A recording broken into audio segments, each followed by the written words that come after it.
Hello, Abraham. I understand that when things aren't flowing in my life the way I want them to, it's because I'm doing that thing that I do. We thought you were going to stop for a minute. When things are not flowing, and we were going to say, things are always flowing. Okay. And then you said, the way I like them to. And then we want to say, whatever drum you're beating, that's the way things are flowing, isn't it? I understand that. Yes? Then get out.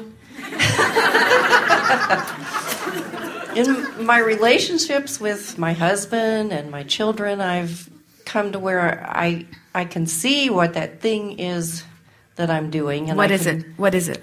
For them, it's usually trying to make them be what I want them to be instead of who they are. Is it possible that who they are is what you want? Usually it is, if I think about it and stop pushing against that.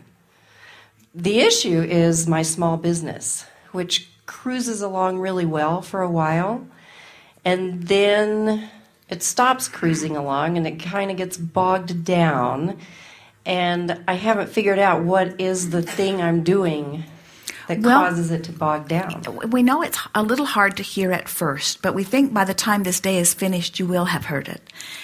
The way you described your business just now, I have a small business that goes along well and then bogs down. Did you hear that, universe? I have a business that goes along well and then bogs down. So why do I do that? Why do I expect it to bog down? Well, because you are like so many, you are accustomed to observing what is.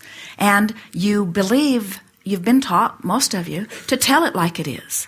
You would feel dishonest if you were to describe your business differently than it is. And so you tell it like it is, so it becomes like it is, so you tell it like it is, so it becomes like it is, so you tell it like it is, so it becomes like it is.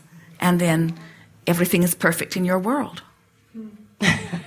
So I should just say it's a successful business. You should say it's a successful business and look for the aspects of it that are successful. Mm-hmm. And when it's going along well, particularly take note of how that feels to you, mm-hmm. so that it's a familiar feeling of well-being. In other words, stroke the ideas that make you feel proud and stroke the ideas that make you feel appreciation. In other words, keep those ideas particularly active at the time that they are showing themselves to you.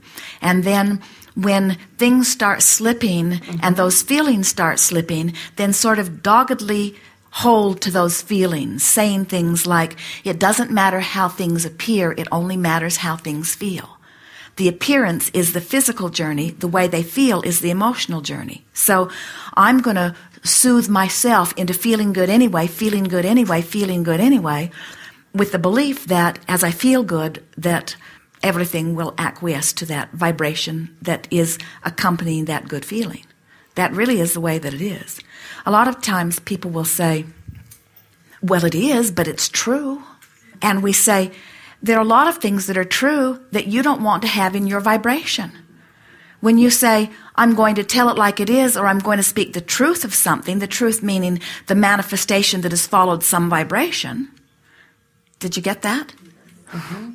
Then what you're really saying is, because someone else has held that thought long enough that it manifested in their experience and became reality, then I should do the same thing.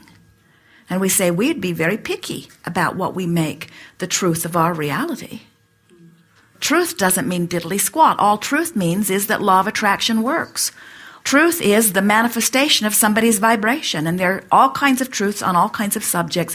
You get to pick among them which you want to choose. So you say, the truth of it is, I've got a good business. The truth of it is, it doesn't always go well. And we say, well, which truth feels the best when you think upon it? Think upon that one. And as you sort of train yourself, not because your thought is following the reality, but because your thought is following the bliss. In other words, you're sniffing out the good feeling by trying to find relief from the not good feeling thought, then before you know it, you'll feel good no matter what's happening in your business. And when you get to the place that you're feeling good no matter what's happening, even though your friends say you must be nuts, you're not facing reality, you can announce to them, I've stopped facing reality, I'm now creating reality. Thank you.